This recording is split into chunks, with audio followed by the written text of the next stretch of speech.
Hola mis queridos amigos, qué alegría volver a encontrarnos en esta sexta temporada de Cristonautas. Como saben, nos está acompañando nuestro querido amigo el padre Dempsey Rosales Acosta. Padre Dempsey, muchas gracias por tu presencia entre nosotros. No, el honorado soy yo de estar aquí con vos, con nuestros amigos de todas partes del mundo. Grandioso. Padre Dempsey, de su historia un poco, usted es de Maracaibo, Sí, Venezuela. soy maracucho con mucho honor de la costa de Venezuela, muy cerca a la playa, muy cerca al Mar Caribe también. Y bien, allí crecí hasta cuando prácticamente tenía 21 años y después de allí me formé en Italia.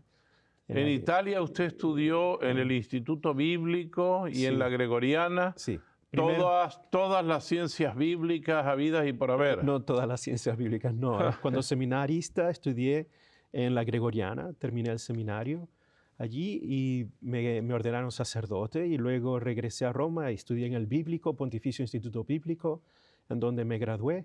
Y después que me gradué del Bíblico me aceptaron para el doctorado otra vez en la Gregoriana y allí prácticamente culminé mi doctorado bíblico en teología bíblica. Sí, Teología bíblica. sí. Y hablando de Biblia, padre, yo tengo un tema tal vez un poco difícil, escabroso, angustiante. En la Biblia aparecen, sobre todo cuando leemos el Primer Testamento o la Primera Alianza que llamamos en estos programas, vemos muchos pasajes sangrientos donde el pueblo de Israel es enviado a matar. Sí. ¿Cómo entendemos eso el día de hoy? Sí. En primer lugar, tenemos que meternos en el contexto histórico. Estamos hablando aquí del primer milenio antes de Cristo, ya en el borde con el segundo milenio antes de Cristo, con probabilidad, pero estamos hablando en tiempos bastante distintos al nuestro, en donde el pan diario de cada día era caerse a golpes con piedras y palos con lo que se tenía para tener un pedazo de tierra o incluso para pasar de un territorio a otro. Era el pan diario de cada día, eran estos conflictos entre tribus, entre clanes, entre lo que podríamos decir naciones. Era el pan diario de cada día. El problema es cómo ver a Dios dentro de ese panorama, cómo ver a Dios, cómo interpretar a Dios en ese contexto brutal, en ese contexto violento. Una de las cosas que más me gusta del Antiguo Testamento, del Primer Testamento, es que los autores bíblicos te describen la realidad tal cual como es, brutal, ruda, incluso escandalizante, pero no le echan azúcar, o no la cubren de chocolate, o no la tratan de romantizar. La cosa brillante es que en el medio de esa brutalidad, estos autores bíblicos se esfuerzan de ver la presencia de Dios, de Yahvé, y cómo Dios de una u otra manera está actuando con su voluntad en esa realidad brutal. Y es duro para nosotros, cristianos, poder asimilar eso hoy en día, después del evento de Jesús, después de ver todo con los ojos de Jesús, después de escuchar que Jesús quiere el perdón y el amor de los enemigos. Dice, wow, y uno lee el Antiguo Testamento, uno entra en esta crisis, en este contraste, pero es muy natural. En el Antiguo Testamento, según la mentalidad de aquel entonces, buscar en el medio de esa conmoción de guerras, de posesiones, de conflictos que llegan incluso al exterminio de tribus, de clanes completamente, cómo es la voluntad de Dios allí. Y es muy difícil asimilar. Claro Pero, que sí. a ver, por ejemplo, yo recuerdo en el libro de Josué que es el mismo Yahvé Dios quien Sí. envía a exterminar, supongo yo que porque estos pueblos eran idólatras. Sí, en primer lugar, estaban ocupando la tierra de Canaán. Y esa era la tierra que Yahvé había prometido a los padres, a los patriarcas, desde Abraham, Isaac y Jacob, a su pueblo Israel, que esa era la tierra prometida para ellos. Y después que salieron de Egipto, pasaron toda esta aventura de 40 años, ¿no?, errando en el desierto y llegaron a las llanuras de Moab, que está prácticamente antes de entrar en la zona de Canaán, o lo que sería hoy la Palestina, ¿no? La región de Palestina. En Moab muere Moisés y luego lo sucede Josué. Y el Señor le dice, esta es la tierra que ustedes van a tomar. Y ese es el mandamiento de Yahvé a Josué para todo el pueblo. Deben entrar allí y así es como lo van a hacer. Cuando entren, tienen que exterminar estas poblaciones, exterminarlas. Y en hebreo se utiliza un verbo muy particular, es el verbo haram, y el sustantivo que viene de ese verbo es jerem. Jerem es que ustedes cuando entren a esa población tienen que hacer haram, es decir, tienen que consagrar todo en anatema para Yahvé. Esa es la instrucción que dicen. Y San Jerónimo traduce, cada vez que aparece haram o jerem, él utiliza la palabra anatema. Pero en nuestras traducciones castellanas dicen consagrar en devoción o las cosas consagradas a Yahvé. Es interesante, pero porque nosotros hoy en día, si decimos voy a consagrar este libro para Dios, o lo cuidamos, lo ponemos en una cúpula de cristal, está consagrado para Dios, le ponemos unas velillas, ¿no? Pero en el Antiguo Testamento, en el libro de Josué en particular, cuando Dios pide esta población tiene que ser jerem, ¿no? Para mí, es que tiene que ser completamente exterminada como ofrenda hacia Yahvé. Para nosotros es muy duro esto, muy duro. Y eso es exactamente lo que hace Israel. Cuando llega, exterminan a todo, incluso la plata, el oro, se tiene que dedicar también a Yahvé. De hecho, hay un caso en el capítulo 7 de Josué donde Acán viola este mandamiento de Yahvé cuando están conquistando la tierra de Canaán y se queda con un poco de plata y dinero y otras cosas. ¿Y qué pasa? Que luego Israel comienza a perder las batallas porque Dios comienza a castigar a Israel. Y Josué se da cuenta que hay uno que violó el mandamiento de Yahvé en la conquista y tienen que buscar quién fue. Descubren que es Acán y su familia y ahora ellos tienen que sufrir el jerem, es decir, fueron exterminados porque violaron el mandamiento de Yahvé. Eso es muy duro para un cristiano leer ese tipo de textos y uno puede entrar en crisis de fe porque muchas cosas, wow, surgen de allí, ¿no? Pero ese es el libro de Josué. Este texto tendríamos que leerlo acompañado de algo para que nosotros podamos entender. Porque, absolutamente. a ver, hasta ahora lo que yo voy entendiendo de lo que usted me explica es que esas tierras estaban habitadas por personas que adoraban a dioses que Sí. inclusive, hay que decirlo crudamente como es en la Biblia, adoraban a los Baales, a Moloch, no me acuerdo cuáles otros reyes. A Astarte, a Asherah y muchos y otros. existían cosas, terribles. pero espantosas. Por ejemplo, esos dioses exigían sacrificios humanos Sí, de bebés sí. recién nacidos. Tenían un horno para tirar a los bebés recién nacidos. Era una cosa espantosa. Entre otras cosas. Entre otras cosas. Sí, que son para nosotros serían abominables y que de hecho son abominables para Dios de Israel. Y entonces, pero es interesante, el texto bíblico cuando lo leemos describe estas cosas, pero no da la interpretación, sino que lo describe tal cual como es. Sin interpretarlo. Sin interpretarlo. Dice, esto fue lo que sucedió y te describe los hechos, ¿no? Luego vemos después, hay que seguir leyendo el libro de los jueces, luego el libro de Samuel y sobre todo el libro de Reyes, que Israel siempre fue infiel porque al final no llegaron a exterminar todo el mundo. Se quedaron viviendo con personas que ya estaban allí y comenzaron a mezclarse, a casarse con las hijas de los cananeos, y comenzaron a desviar su corazón y a olvidarse de Yahvé y comenzaron a adorar estos otros dioses.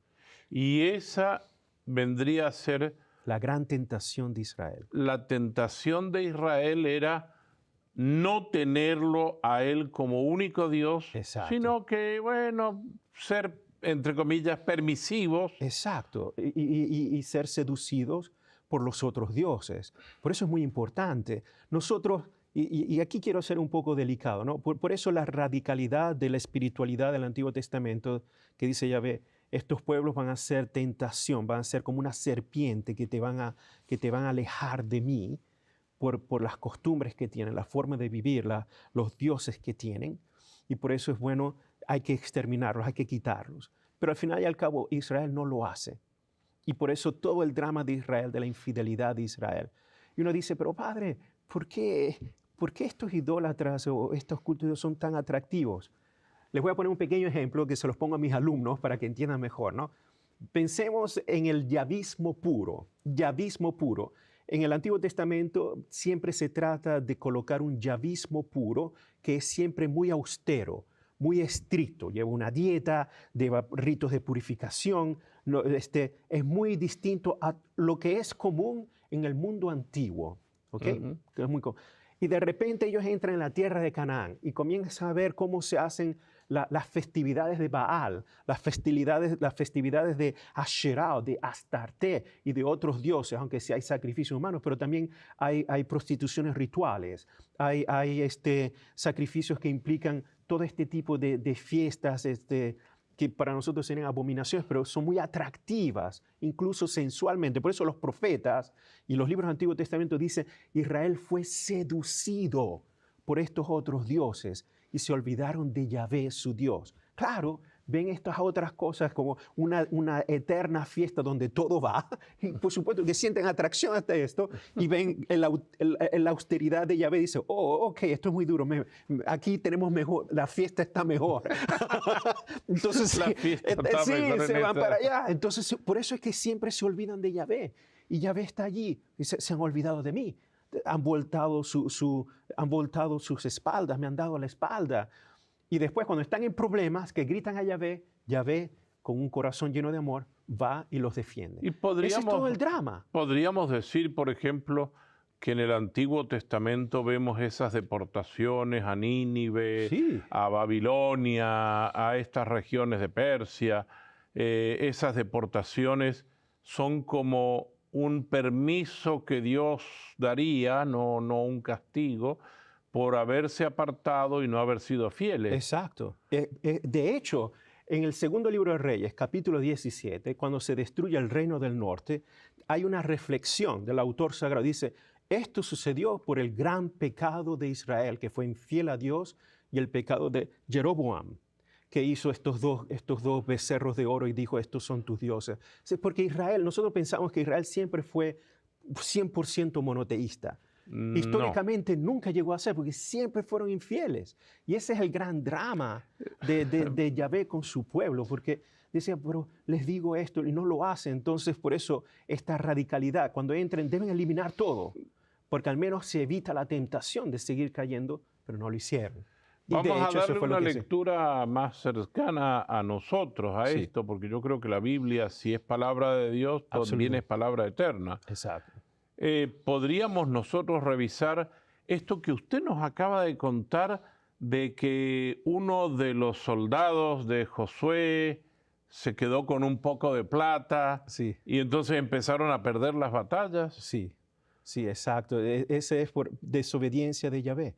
Cuando se desobedece a Yahvé, consecuencias siempre van a venir. Y ese ejemplo se coloca allí, pero también al final y al cabo, ese ejemplo que le pasó a Acán es lo que eventualmente le va a suceder a todo el pueblo. Por eso al final perdieron la tierra. Es la gran consecuencia del pecado de Israel, que nunca obedeció a Yahvé, y al final perdieron el reino del norte, y luego eventualmente perdieron el reino del sur y la destrucción del templo, en donde todo cayó en ruina, ¿no? Y por eso... ¿Y eso no nos puede traer a nosotros una buena enseñanza? Oh, definitivamente. A mí me encantan los padres de la iglesia, los autores cristianos del segundo al quinto siglo son fantásticos, fantásticos, porque ellos leen la escritura, pero siempre con los ojos de Jesús. O sea, Jesús cambia el paradigma, ¿no? Lo que hablábamos en el primer programa, no podemos leer el Antiguo Testamento Sin el nuevo. sin los ojos o los anteojos o la lupa Exacto. que nos da el Nuevo Testamento, porque Jesús viene a hablar de misericordia. Exacto, de amor al enemigo, de perdonar. Perdonar, no la ley del talión, ojo por ojo, ¿no? Pero entonces, ¿qué pasa? Que tenemos estos padres de la iglesia, comienzan a leer, ok, vamos a leer estos textos difíciles, donde hay guerras, donde hay asesinatos, que desde el punto de vista de la fe en Jesús, ¿Qué nos está preanunciando esto o qué nos dice a nosotros como cristianos? Orígenes es brillante. Orígenes, este autor cristiano, siglo segundo, tercer siglo, que comienza a leer estos, por ejemplo, el libro de Josué, los comentarios del libro de Josué, el libro de Jueces, que son libros fuertes, duros, los lee de manera tan especial, donde da un gran significado para la vida cristiana. Por ejemplo, Orígenes dice que cuando Yahvé pone esta orden del Jerem, ¿no?, de destruir a todos los pueblos cananeos cuando van a conquistar la tierra, él dice que es el típico ejemplo que el Señor nos pone a nosotros, cristianos, de luchar contra las tentaciones. Cada vez que tenemos una tentación y no luchamos, no exterminamos, tenemos que hacer Jerem a las tentaciones, porque de una u otra manera somos frágiles y vamos a caer como Israel, que vamos a seguir cayendo en la tentación, nos olvidamos de Yahvé, nos olvidamos de Dios y comenzamos sin darnos cuenta a adorar otras cosas que no son Dios. Perdón, yo Sí. quiero levantar la banderita catequista Okay. porque me parece que esta lectura de uno de los padres de la Iglesia, Orígenes, vivió en Alejandría, ¿verdad? Sí, grandioso. Un hombre que estudia las Sagradas Escrituras Antiguo y Nuevo La Testamento. catequesis alegórica, es todo Orígenes, es Todo. un maestro en Es eso. un maestro en eso. Sí. Podríamos decir así, yo no sé si me equivoco, que leer estas partes de las guerras donde Yahvé manda a exterminar es donde Yahvé, el único Dios que a través de Jesús se hace presente en nuestras vidas por obra del Espíritu Santo, nos manda a exterminar Absolutamente. estas desviaciones que nosotros todos tenemos, Claro. las seducciones y el seductor, que ayer hablábamos claramente en el programa anterior del seductor, el mal en la Biblia, el maligno, el que pone Satán. los obstáculos. Sí. ¿No será que este exterminio nos pide Dios que seamos radicales en exterminar esa, no sé, concupiscencia de obtener dinero, de obtener más cosas, de ser más dueños de los demás, inclusive de explotar a los demás, de tratar mal a los demás, Claro. en la relación con nosotros, con nuestro cuerpo, la pureza, la castidad? Claro que sí. De hecho, hay otro autor que me gusta mucho, que lo he leído varias veces a nivel personal, que escribió un tratado de la oración, se llama Cipriano de Cartago, igual, tercer siglo. Cipriano de Cartago, un gran santo, San Cipriano. Y él escribió un tratado sobre la oración. Él describe la vida espiritual de la oración como una batalla, una guerra. De hecho, él utiliza ese vocabulario, guerra, y tenemos que prepararnos, y tenemos que ponernos los zapatos de guerra, y describe prácticamente todas las virtudes, la vida espiritual, como nosotros somos soldados que tenemos que ponernos entonces. Y utiliza Pablo, utiliza el Antiguo Testamento, y comienza a hablar de que nuestra vida espiritual es una guerra continua, en donde tenemos que luchar, y hay batallas que vamos a perder, pero tenemos que levantarnos, tenemos que hacer el ejercicio de alienarnos para la batalla porque somos soldados de Cristo. Bellísimo, pero es increíble ver un tratado de oración descrito bajo el contexto de guerra. Es grandioso. Hoy en día, oración no, hay que estar tranquilos, hay que respirar, ¿no? Hay que reposar. Cipriano, no. Es un ejercicio, tenemos que estar alertas, no tenemos que estar siempre pendientes, descubriendo por dónde el enemigo va a venir, estar siempre vigilantes, ponernos la armadura y luchar. Es increíble ver estas perspectivas de oración. Pero claro, él estaba viviendo un contexto donde estaban prácticamente los bárbaros estaban entrando, las persecuciones estaban a millón, otros abandonaban la fe. Era un contexto de guerra espiritual.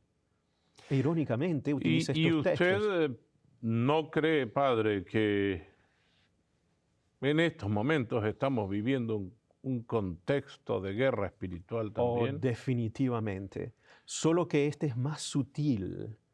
Yo creo que este es más peligroso. Porque ahorita, aparentemente, estamos en una sociedad libre, aparentemente, en donde uno puede decir, bueno, soy cristiano, Pero aún así, hay contextos, que no quiero decir los países, en donde uno dice, no, soy un católico ferviente, voy a misa todos los domingos, yo creo en la Escritura, yo creo en la doctrina de la Iglesia, y te miran como si fueras un retrógrada o como si fueras una cosa normal, porque no es posible, y por favor me tengo que controlar aquí, no es posible que hoy en día, yo tenga que defender la noción de que un matrimonio tiene que ser entre un hombre y una mujer. Pero si eso es universal, es una ley universal, no es posible que hoy en día hemos llegado hasta tal punto de relativismo que yo veo generaciones de estudiantes, de personas jóvenes, 18, 19 años, que no saben qué cosa es definir un hombre y una mujer. Entonces, para ellos el sacramento del matrimonio es una cosa sagrada, universal que tenemos, es algo obsoleto como dirían, como uno me dijo, es ofensivo. ¿Cómo que es ofensivo? Bueno, no, aquí esto es otra tela para cortar, pero fíjense Claro. hasta que esto es una batalla espiritual. Claro que sí.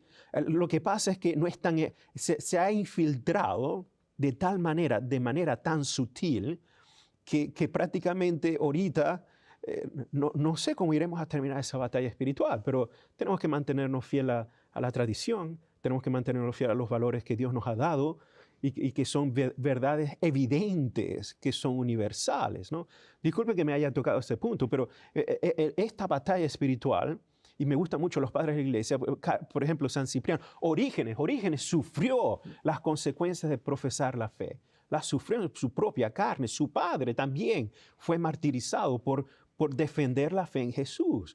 San Cipriano, lo mismo. Esta gente vivió persecuciones en carne propia, las experimentó, las vio en otros y aún así defendían la fe. Yo creo que por eso yo, cuando leo estos autores cristianos antiguos, yo encuentro en ellos una gran fuerza, porque veo una gran conexión con el mundo moderno. Y esta gente, cuando escribió prácticamente del sufrimiento, de la meditación, de la experiencia de fe. Y para mí son grandes héroes que no podemos olvidar. No podemos olvidar, pero también resumamos un poco esta idea, vayamos haciendo como un resumen. Sí.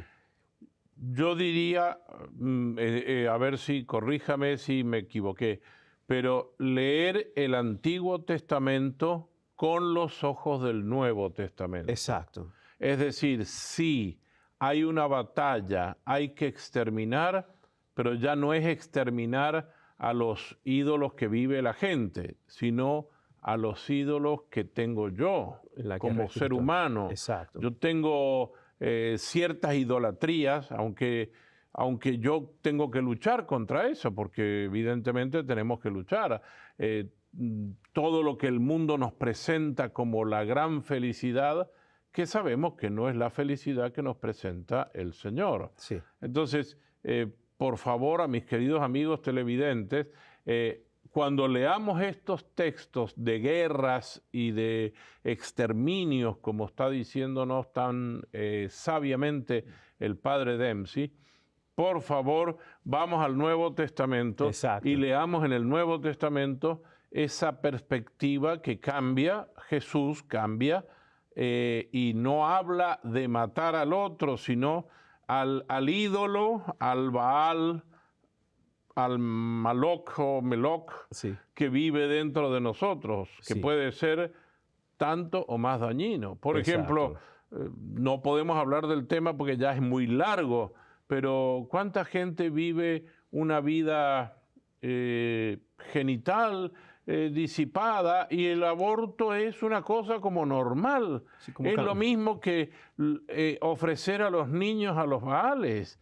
Es para mí, desde mi punto de vista, y yo creo que esto hay que actualizarlo. La lectura del Antiguo Testamento no es para saber historia, es para saber quién soy yo. Verdades reveladas de fe y de noción espiritual, claro que sí. Padre, una palabra para ir concluyendo el programa. ¿Qué crees que diría Jesús, o cómo lo diría Jesús en el Nuevo Testamento? Esta visión de estas guerras sobre esa guerra espiritual interior. En primer lugar, aquí voy a utilizar el Evangelio de Juan. Dice, todo aquel que me ama sigue mis palabras, escuche y actúa mis palabras. Y en el Evangelio de Mateo, igual, Jesús dice, todo hombre que ha construido su casa sobre la roca, aunque si viene una tormenta, viene la tempestad, la casa permanece firme. Y para mí, ese es lo que necesitamos hoy en día. Primero, mantener el amor. No podemos ser amargos cuando encontramos dificultades, pero también mantenernos firmes. El hecho de amar al otro no significa que todo va, que todo está bien. No, hay que ser firme también en la roca que es nuestra fe, que es la tradición que Jesús nos ha dado, y al mismo tiempo, a través de esa roca, tratar de mantener un equilibrio con el amor, pero también de luchar contra todo aquello que nos destruye el amor de Dios, en mí o en nuestra comunidad o en nuestro país. No podemos entonces decir, porque soy cristiano, todo va, todo venga, ¿no? Todo va bien. Bueno, es No. como lo que el amor del papá y la mamá, cuando ven a su hijo que quiere hacer cosas que a lo mejor no están bien, tiene que corregirlo. Sí, es el amor disciplinario. El amor que da disciplina, pero es siempre amor. Y la disciplina es para formar en ese amor. Y puede ser duro, sí, es porque así ha sido Dios, pero no significa que el amor desaparece cuando la disciplina está. No, todo lo contrario. ¿No? Padre Dempsey, se nos acabó el tiempo, pero queremos agradecerle profundamente que usted nos aclare esta lectura del Antiguo Testamento, de las páginas difíciles, porque hay gente que todavía la sigue leyendo al pie de la letra. No vamos a decir quiénes, pero hay quienes la siguen al pie de la letra y creen que Dios va a ir a arrasar a todos los enemigos personales de esa persona. No. Sí. Entonces, gracias por hacernos este favor de aclararnos. Y a ustedes, mis queridos amigos, muchísimas gracias también por estar con nosotros. Como ven, estos programas no tienen pérdida alguna. Gracias, Padre Dempsey, y gracias a ustedes, y nos vemos en el próximo programa.